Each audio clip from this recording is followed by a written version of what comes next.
Paul Newman deixou uma marca indelével em Hollywood, mas seu verdadeiro legado está com seus filhos. Ele foi o queridinho de Hollywood, um homem cujo rosto sozinho lotava salas de cinema. Mas por trás daquele charme natural e do legado filantrópico, havia um homem complicado que poucos realmente conheceram. Paul Newman não era apenas o ator, o piloto de corridas, o ativista ou o marido.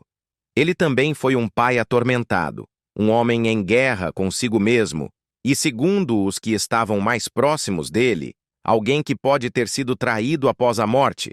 Que parte da vida de Paul permaneceu escondida do público por tanto tempo? E por que suas próprias filhas entraram em uma disputa judicial turbulenta contra a fundação de caridade dele? Este é o lado de Paul Newman, que Hollywood nunca te contou. E, depois de ouvir o que suas filhas revelaram, você jamais o verá da mesma forma. A infância de Paul e sua jornada para a fama. Paul Leonard Newman nasceu em 26 de janeiro de 1925 e cresceu no tranquilo subúrbio de Shaker Heights, Ohio. Sua mãe, Teresa, era uma católica húngara apaixonada por artes e teatro. Seu pai, Arthur, era dono de uma bem-sucedida loja de artigos esportivos e vinha de uma família judia. Embora a família vivesse com certo conforto financeiro, a infância de Newman não teve os luxos que mais tarde seriam associados ao seu nome. Sua infância não foi extraordinária. Ele mesmo admitiu ter crescido com uma forte ética de trabalho, mas com pouca noção de direção. Aprendeu a ser teimoso e disciplinado, qualidades que mais tarde seriam essenciais para seu sucesso. Aos 7 anos, Newman desenvolveu uma paixão intensa pela atuação e começou a participar de peças escolares. Ainda assim, não sabia ao certo o que queria para si. Após terminar o ensino médio, matriculou-se na Universidade de Ohio, mas logo foi convocado para servir na Segunda Guerra Mundial. Como muitos jovens de sua geração, alistou-se na Marinha dos Estados Unidos em 1943 e treinou como operador de rádio e atirador. Sonhava em se tornar piloto, mas esse objetivo foi interrompido após exames médicos revelarem que ele era daltônico. Isso o impediu de assumir funções em voos de combate. Ironia do destino.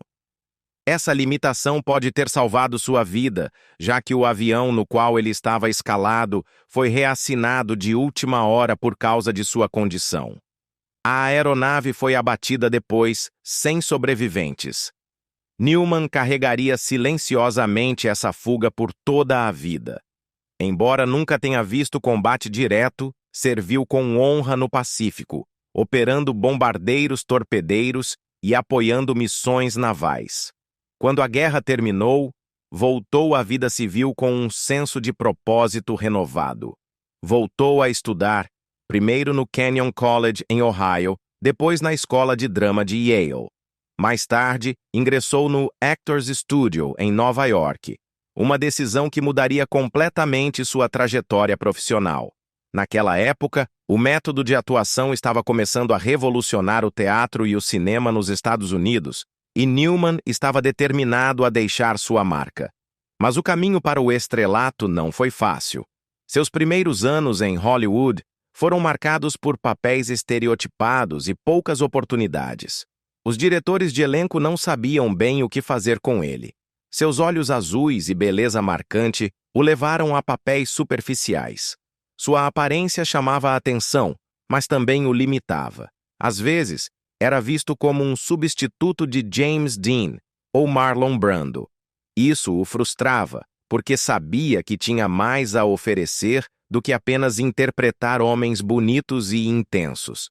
Mesmo assim, aceitou os papéis disponíveis, esperando provar seu valor a longo prazo. Sua estreia no cinema foi em 1954, com The Silver Chalice, um épico de espadas e sandálias que o próprio Newman mais tarde consideraria uma atuação ruim. De fato, ele chegou a comprar um anúncio em jornal pedindo desculpas pelo desempenho e recomendando que o público não assistisse ao filme, mas o tiro saiu pela culatra. A curiosidade fez as pessoas correrem ao cinema. Ele não deixou que esse fracasso o definisse. Usou-o como combustível e, logo, papéis melhores começaram a surgir. Sua verdadeira virada veio em 1958, ao contracenar com Elizabeth Taylor em Cat on a Hot Tin Roof.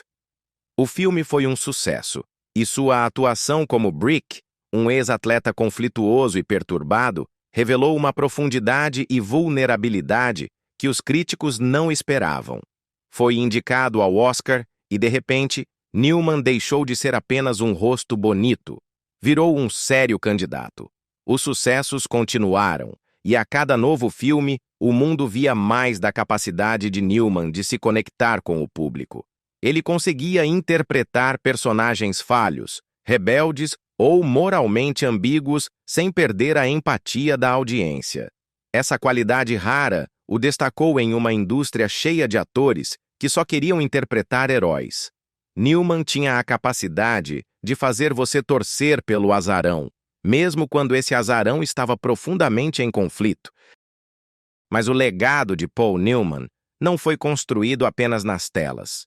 Ele foi um dos poucos ícones de Hollywood que parecia tão comprometido com a vida fora das câmeras quanto com o negócio do entretenimento.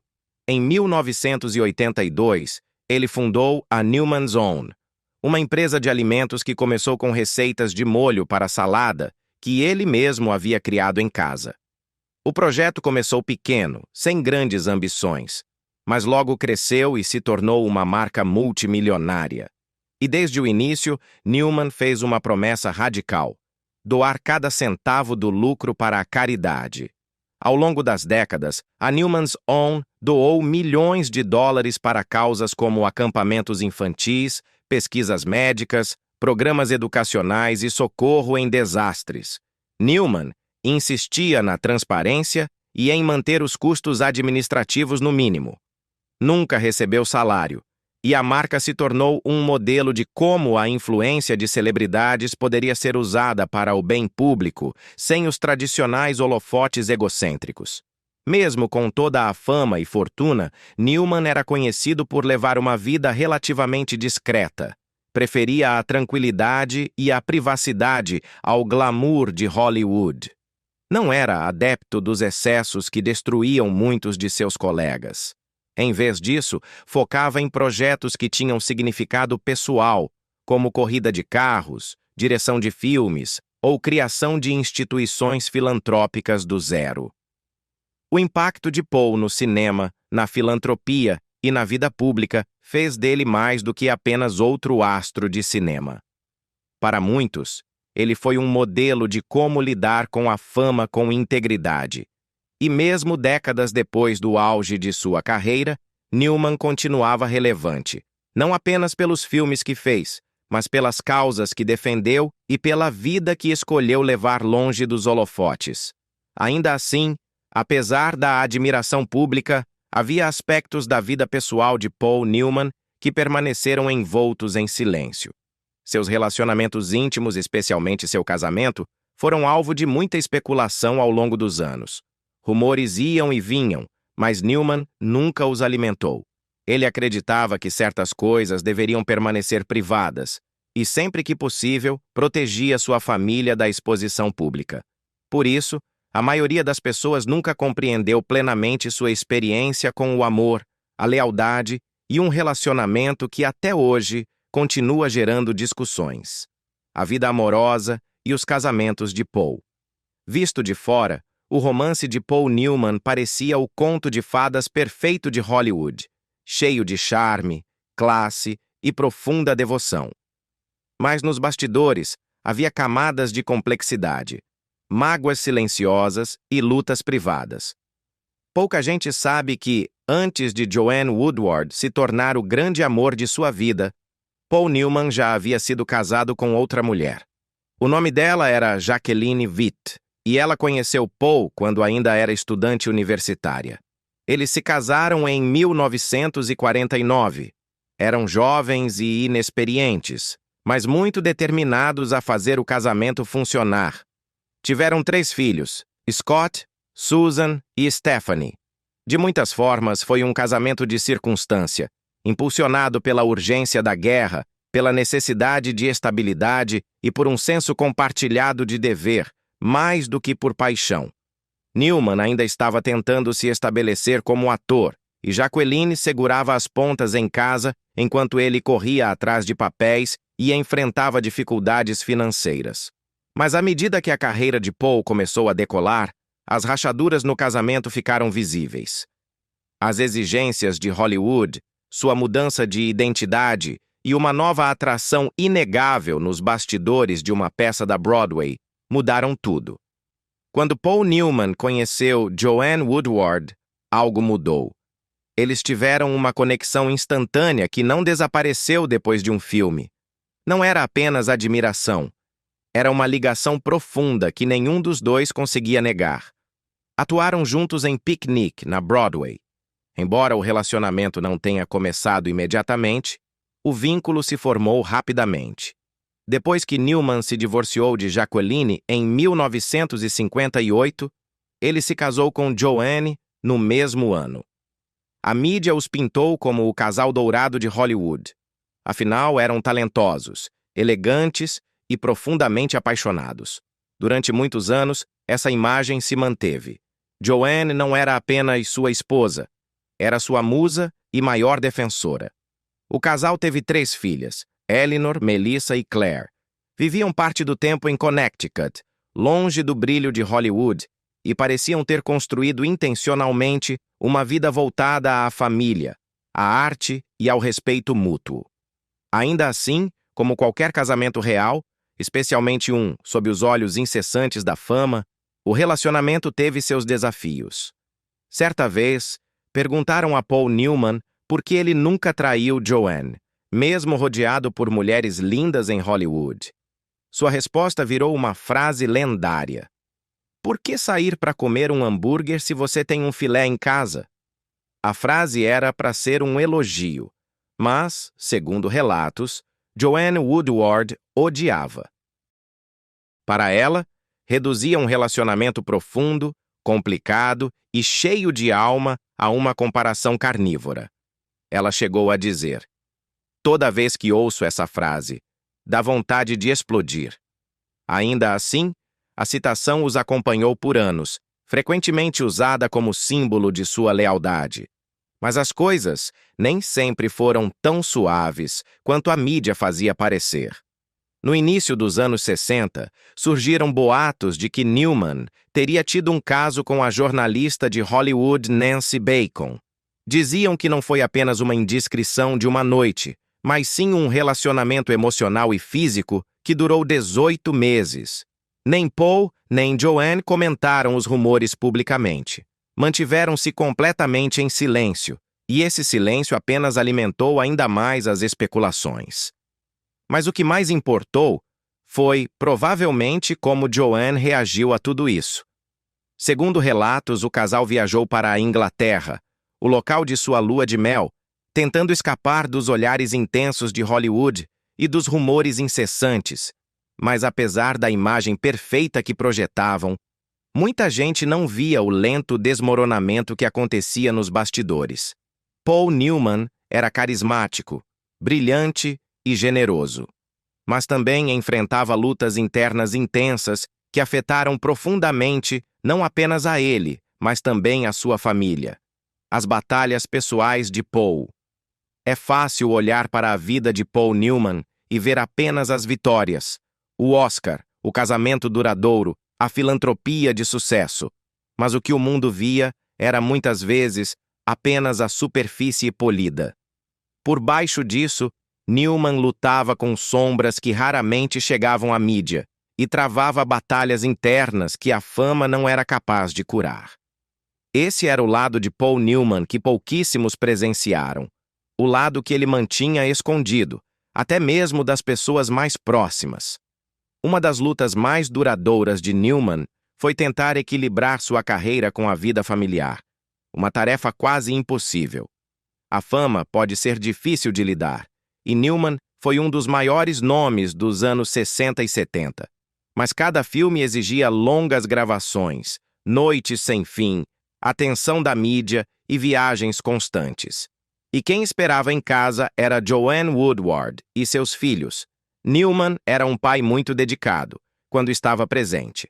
Mas a fama nem sempre deixa espaço para a presença. Ele mesmo admitiu ter perdido muitos momentos pequenos, como peças escolares, jantares em família e corações partidos na adolescência, tudo porque estava filmando ou envolvido em trabalhos sociais. Ele disse: "Poderia ter sido mais constante com meus filhos. Poderia ter sido mais compreensivo. Poderia ter sido mais paciente. Poderia não ter ido embora para filmar. Poderia ter parado de trabalhar. Poderia ter feito melhor, mas também poderia ter feito muito pior." A culpa o assombrava de formas que raramente mencionava em público, e não era só o tempo. Relatos indicam que ele também tinha dificuldade em demonstrar vulnerabilidade com os filhos. Às vezes era reservado demais. Ainda assim, isso não o impediu de se conectar emocionalmente com cada um deles em um nível mais profundo. A relação de Newman com o álcool não era segredo para os mais próximos, mas quase nunca foi discutida em público até anos depois. Sua filha, Nell Newman, chegou a descrevê-lo como um alcoólatra funcional, que podia apagar à noite e, ainda assim, acordar perfeitamente preparado para um dia produtivo. Paul bebia muito durante o auge da fama, em parte para lidar com a pressão. Talvez também por ser o que muitos em Hollywood faziam. Mas isso teve um preço alto em sua vida e nos seus relacionamentos. Diziam que o tornava emocionalmente distante. Joanne Woodward muitas vezes foi quem mais sofreu com isso, suportando longos silêncios, mudanças de humor e o desgaste progressivo que o álcool causa em um lar. Alguns disseram que ela chegou a ameaçar deixá-lo mais de uma vez, especialmente nos anos 70, quando o consumo de álcool atingiu seu ápice. Eventualmente, Newman recuou, reduziu a bebida e encontrou estabilidade em outras paixões, corridas, filantropia e família. Mas o estrago já estava feito. Alguns laços nunca se recuperaram completamente, e certos arrependimentos ficaram colados nele como cicatrizes invisíveis. Talvez nada tenha assombrado Paul Newman tanto quanto a morte de seu filho Scott, o primogênito de seu primeiro casamento com Jacqueline Witt. Scott era talentoso, mas atormentado. Viveu à sombra do pai e tentou seguir carreira como ator, chegando a participar de alguns filmes, mas nunca conseguiu se firmar. Amigos diziam que ele lutava contra depressão, crises de identidade e o peso esmagador de ser o filho de Paul Newman. Em 1978, com apenas 28 anos, Scott morreu de overdose de várias substâncias. A notícia devastou Newman. A dor era crua, insuportável. Em homenagem a Scott, fundou o Scott Newman Center, uma ONG voltada à educação de jovens sobre abuso de substâncias e prevenção. Não foi apenas uma homenagem simbólica, tornou-se uma missão pessoal. Newman investiu recursos, tempo e coração no centro, tentando evitar que outros pais passassem pelo que ele passou. Em particular, carregava uma culpa enorme pela morte de Scott. Alguns próximos a ele dizem que Newman se culpava por não estar mais presente, por não ter visto os sinais, por não saber como ajudar. Essa dor nunca desapareceu. Apenas se acomodou dentro dele como uma dor permanente. Em uma entrevista ele disse: "Muitas vezes me ajoelhei e pedi perdão ao Scott. Peço perdão por aquela parte de mim que serviu de impulso para a autodestruição dele." Mesmo nos seus últimos anos, Paul Newman permaneceu extremamente reservado. Então, quando foi diagnosticado com câncer de pulmão em 2006, ele não tornou a notícia pública. Retirou-se discretamente da vida pública, fez as pazes com suas escolhas e começou a se preparar para o inevitável. Para um homem que viveu tanto sob os holofotes, o capítulo final da vida de Newman foi marcado pelo silêncio. Passou mais tempo com Joanne, seus filhos e amigos próximos em sua casa, em Connecticut. continuou apoiando as causas que valorizava, incluindo sua linha de alimentos Newman's Own, que já havia doado centenas de milhões para instituições de caridade, e o Hole in the Wall Gang Camp, para crianças com doenças graves. Mesmo quando seu corpo enfraquecia, ele recusava-se a se fechar. No dia 26 de setembro de 2008, Paul Newman faleceu aos 83 anos, e a perda comovente ecoou pelo mundo todo. Hollywood apagou suas luzes enquanto amigos lamentavam a partida de um homem que deu tanto, mas manteve suas dores mais profundas enterradas bem no fundo. Joanne, sua parceira por mais de 50 anos, teria ficado devastada, mas serena, como sempre foi ao longo da vida a dois. Newman deixou este mundo do seu jeito, mas o que ele deixou para trás está longe de ser simples. Como muitas lendas, o fim da sua vida marcou o início de um novo capítulo, cheio de tensões, questões legais e especulação pública. As controvérsias após sua morte, Paul Newman passou a vida inteira cultivando um legado baseado em integridade, generosidade e força silenciosa. Ele não buscava escândalos, não alimentava a imprensa e nunca deixou que a fama sobrepujasse seus valores. Mas, num golpe do destino que ninguém poderia prever, foi apenas após sua morte que a verdadeira tempestade começou. O homem que viveu com tanta humildade, que doou centenas de milhões e nunca pediu nada em troca, tornou-se o centro de disputas legais, tensões familiares e debates públicos intensos. E, surpreendentemente, as pessoas que lideravam essa batalha eram suas próprias filhas. Manter o legado de uma lenda, ao que parece, é mais difícil do que parece. No centro da maior controvérsia póstuma estava justamente a fundação de caridade na qual Newman havia depositado sua alma, Newman's Own Foundation. Fundada em 1982 como uma simples empresa de alimentos que destinava 100% dos lucros a causas sociais, a Newman's Own se tornou uma das marcas filantrópicas mais celebradas do mundo. Paul a criou como uma brincadeira, engarrafando um molho caseiro de salada com seu rosto estampado no rótulo.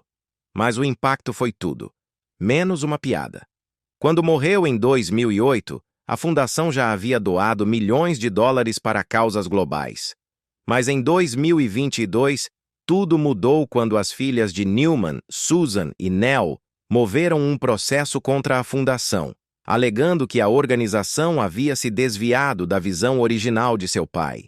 Acusaram o conselho de reduzir as doações anuais às instituições associadas a elas de $400 mil para apenas $200 mil e disseram que aspectos fundamentais das intenções filantrópicas de Newman estavam sendo ignorados, modificados ou completamente apagados. O processo, que pedia mais de $1,6 milhão em indenizações, afirmava: os anos desde a morte do Sr. Newman consistem em um padrão longo e consistente de desrespeito por parte daqueles que estão no controle, tanto as intenções específicas quanto as instruções do Sr. Newman, acompanhados de má gestão, escândalos e práticas questionáveis.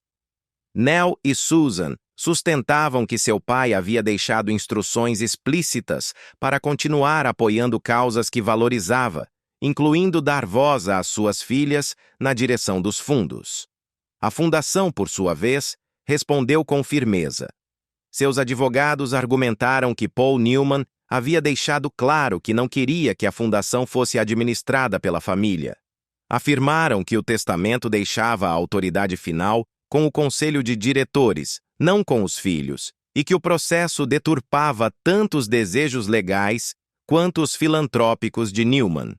O caso foi posteriormente arquivado pelo tribunal, mas não antes de acender um debate público ainda maior. A fundação ainda representava os valores de Newman, ou havia se tornado apenas mais uma máquina corporativa vestida com o rosto de seu fundador? Era sobre honrar a vontade de Paul, ou sobre uma luta por poder com as filhas no meio do fogo cruzado? Independentemente do veredito, uma coisa ficou evidente. O nome de Paul Newman ainda carregava peso, e todos queriam ser os guardiões dessa tocha. E além da filantropia, surgiu outra controvérsia curiosa, desta vez em torno do relógio de Paul Newman. Mais especificamente, o Rolex Daytona, um modelo que se tornou icônico em grande parte porque ele o usava. O Paul Newman Daytona, como é conhecido entre colecionadores, é considerado um dos relógios vintage mais desejados do mundo. Em 2017, um de seus Daytonas originais, presente de Joanne Woodward, nos anos 60, foi leiloado por incríveis 17 milhões e 800 mil dólares. A venda causou um verdadeiro rebuliço, tanto na comunidade relojoeira quanto no público geral. Mas o que se seguiu foi uma onda de controvérsias sobre quais Daytonas realmente mereciam levar o nome Paul Newman. Dezenas de modelos vintage do Daytona começaram a aparecer repentinamente, com alegações de terem pertencido a Newman, terem sido usados por ele ou de alguma forma estarem ligados a ele. Especialistas em relógios, colecionadores e casas de leilão começaram a tomar partido. Alguns alegavam que o mercado estava sendo inundado por falsos Newmans, não réplicas necessariamente, mas relógios falsamente associados a ele por meio de procedências vagas ou histórias exageradas. Debates acalorados surgiram em fóruns online e em leilões de luxo, com muitas pessoas questionando se um relógio deveria ser chamado de Paul Newman Daytona, se ele nunca o tivesse usado. Logo se descobriu que alguns vendedores estavam inflando a conexão com Paul Newman apenas para aumentar os preços. Enquanto colecionadores eram enganados pela obsessão de possuir um pedaço de sua mística, no fim das contas, não era apenas uma guerra por cronógrafos. Isso dizia muito sobre o quanto o mundo ainda se agarrava à imagem de Paul Newman. Até um relógio em seu pulso havia se tornado sagrado. Tanto o processo judicial quanto o debate sobre o Rolex revelaram algo claro. O nome de Paul Newman ainda carrega um peso impressionante. Mas com esse peso vieram as complicações do dinheiro, da memória e da interpretação. E ainda havia uma última reviravolta, porque, eventualmente, suas filhas começaram a se abrir sobre quem seu pai realmente foi, longe dos refletores e das câmeras. E o que elas revelaram foi uma versão de Paul Newman tão complexa quanto adorada. Quem era Paul Newman por trás das portas fechadas? Para a maior parte do mundo, Paul Newman era o galã de Hollywood. Olhos azuis penetrantes, vencedor do Oscar, piloto de corrida e filantropo que doava sua fortuna sem buscar aplausos. Mas para suas filhas, especialmente Melissa e Nell Newman, ele era algo completamente diferente. Nos últimos anos, ambas começaram a revelar quem era o homem por trás da imagem pública. Por meio de fotografias, reflexões pessoais e livros publicados, elas ofereceram um olhar sem filtros para o mundo interno de Paul Newman, cheio de contradições, complexidade, ternura e dor. E ao fazer isso, mudaram a forma como o público compreende um dos ícones mais amados dos Estados Unidos. Em 2022, Melissa Newman, a segunda das 3 filhas de Paul e Joanne, publicou uma homenagem profundamente pessoal e pouco convencional a seu pai. Head Over Heels, Joanne Woodward and Paul Newman. A Love Affair in Words and Pictures. Não era uma biografia tradicional. Era quase como um álbum de recortes, cheio de anotações manuscritas, reflexões íntimas e fotos familiares inéditas que mostravam os Newmans não como lendas, mas como um casal com toda a sua humanidade cotidiana. Mas, ao contrário da mídia, Melissa não retratou o casamento como perfeito. Pelo contrário, foi surpreendentemente honesta quanto à sua complexidade. Ela o descreveu como complicado, mas profundamente amoroso. Foi um relacionamento que perdurou não porque fosse fácil, mas porque era enraizado em algo inabalavelmente genuíno. Paul e Joanne tiveram discussões, noites silenciosas e tempestades. Havia distância e intimidade, ambição e exaustão. Mas apesar de tudo, Melissa deixou claro que seus pais se escolhiam repetidamente, mesmo nos momentos difíceis. As fotos do livro mostravam Paul em sua essência, em momentos tranquilos com Joanne na casa de Connecticut, bem longe dos smokings e tapetes vermelhos com os quais o mundo o associava. Para Melissa, Paul e Joanne eram apenas duas pessoas que construíram uma vida cheia de filhos, risos e, às vezes, silêncio. Enquanto Melissa oferecia os visuais, Nell Newman, a filha mais velha, não evitou confrontar os aspectos mais dolorosos da história do pai. Em várias entrevistas e declarações públicas, Nell falou com franqueza sobre os hábitos alcoólicos de Paul Newman, especialmente durante sua infância. Ela o descreveu como um alcoólatra funcional, alguém que ainda conseguia trabalhar, amar e rir, mas que, em certos momentos, deixava o álcool escurecer o ambiente familiar. A honestidade de Nell chocou alguns fãs que sempre viram Newman através de uma lente idealizada. Mas para Nell, falar não era destruir o pai, era humanizá-lo. E mesmo com essas batalhas pessoais, Newman nunca deixou de avançar, especialmente em sua dedicação à filantropia. Foi Nell quem ajudou a levar essa tocha adiante, garantindo que os valores do pai continuassem vivos no trabalho que ele começou. Um dos maiores testemunhos do caráter de Paul Newman foi seu compromisso com o ato de doar.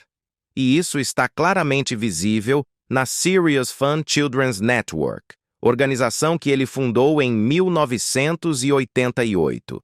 Nascido de um único acampamento para crianças com doenças graves em Connecticut, o Serious Fun cresceu e se tornou uma rede global de acampamentos e programas. Era um lugar onde crianças, muitas delas sem nunca terem experimentado alegria sem dor, podiam rir, brincar e se sentir normais. Hoje, o Serious Fun já atendeu mais de 1 milhão de crianças e membros de suas famílias em mais de 30 acampamentos. Um legado impressionante que ofusca até mesmo seu Oscar ou seus troféus nas corridas. E suas filhas garantiram que essa missão continue viva. Nell, em especial, assumiu um papel de liderança no universo filantrópico do pai, criando a Fundação Nell Newman e continuando a defender causas ambientais e sociais. O que Melissa e Nell conseguiram fazer é algo que poucos filhos de celebridades conseguem. Elas fizeram o público se apaixonar pelo verdadeiro Paul Newman, e não apenas pela lenda cuidadosamente construída. Elas lembraram ao mundo que o homem por trás do sorriso de $1 milhão também era introspectivo, apaixonado, imperfeito e extremamente reservado. Ele cometeu erros, carregou culpas e lutou com o peso de ser tudo para todos. Mas também amou profundamente, mesmo quando nem sempre soube como demonstrar. E talvez essa seja a parte mais inspiradora de seu legado. Qual é a sua coisa favorita sobre Paul Newman? Conte pra gente nos comentários se você gostou deste vídeo. Não se esqueça de clicar no próximo vídeo que aparece na sua tela. Curta este vídeo e inscreva-se no nosso canal para mais novidades.